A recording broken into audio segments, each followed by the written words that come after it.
What inspired me to build this piece in the first place is when I'm out in nature and birds come visit me, I think of my dad as visiting me. I was very close to him, and I just love that. I love having that spiritual connection to my dad. That feels really true. And even though, you know, some might think I'm just imagining it, but I really like it. It makes me happy. My name's Alisa Looney. I'm a metal sculptor in Portland, Oregon. And I cut and shape metal into what I call open, energetic human form. And what that means is I'm trying to capture the human spirit in motion. The messages I try to portray in my work are images of joy and empowerment and connection. One of the reasons I do this work is because I want to make a difference in the world. I want to bring work out that helps people. Art is my way of making a difference in the world.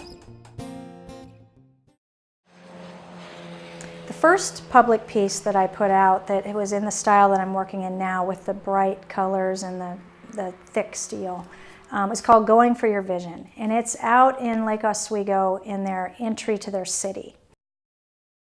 It's about the determination, energy, and action that it takes to get your life dream. I won People's Choice that year, and they purchased the piece. And when that happened, it gave me the money to have my dream. So it was such a great thing that this piece that I built about going after your vision and trying to inspire others to go after their vision, and then I got to have the money to buy my studio equipment and have my own metal shop. And it really made a difference for me.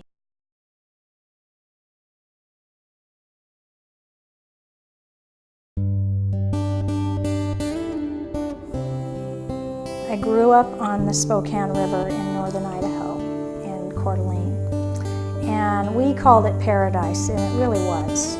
We had a whole stretch of the river where there were no neighbors, just trees. I really felt like I was lucky that I got to be free and explore the woods, and the river itself was just so grounding for me. I know as an adult now that it was just the perfect thing for me. My grandmother was an artist. My aunt was a painter. My mother had been a painter. I saw things she had done, but she wasn't doing it anymore. And I was always curious about that and sad about that. But I knew she had a lot to do to take care of everybody. She always made sure I had art supplies from the time I was 4 on. She saw me. She saw me being a creative spirit and like her. To this day, she is my biggest supporter, and I just want to honor those parts of her that I didn't see before when I was young. I really just want her to realize that I see her too. I see her.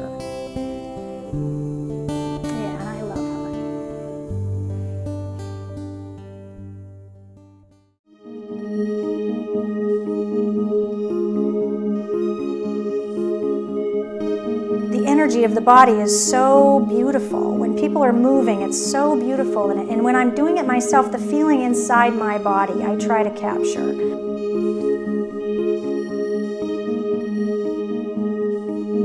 How can I communicate this joy that I feel when I'm moving? And that's my challenge, always my challenge. I feel a certain quality, I want to get it on paper, I want to capture it, and then I want to build it if it's that powerful.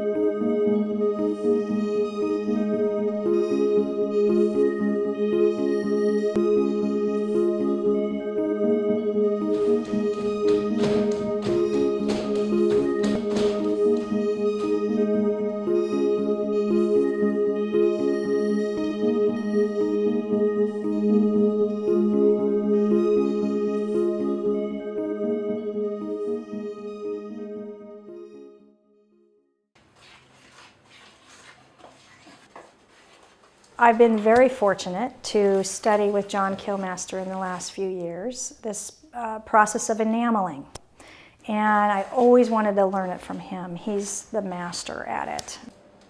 The early process is similar to the other work where I cut and shape the metal and weld it if necessary and get the form into the position I want it.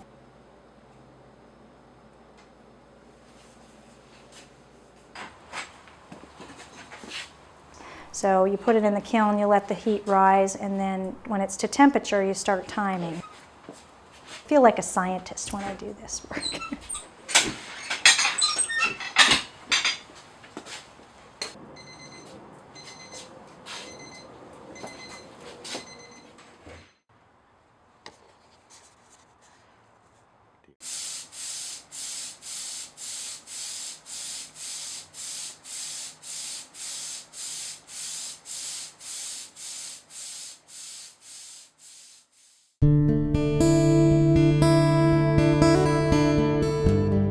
I think of the river as our life source, and if we don't have water, we don't have anything. So when you see the curving cutouts in my pieces, it's the water running around the rocks of the river, and it's the energy of your body flowing around the muscle shapes. Everything's connected. We're not separate, we're together. We're all part of this world, and we're all part of the same energy.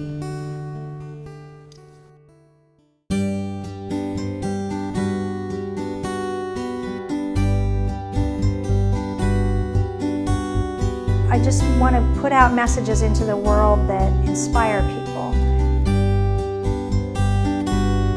That's kind of my highest goal with my work, is to inspire people to really go after their vision and not settle.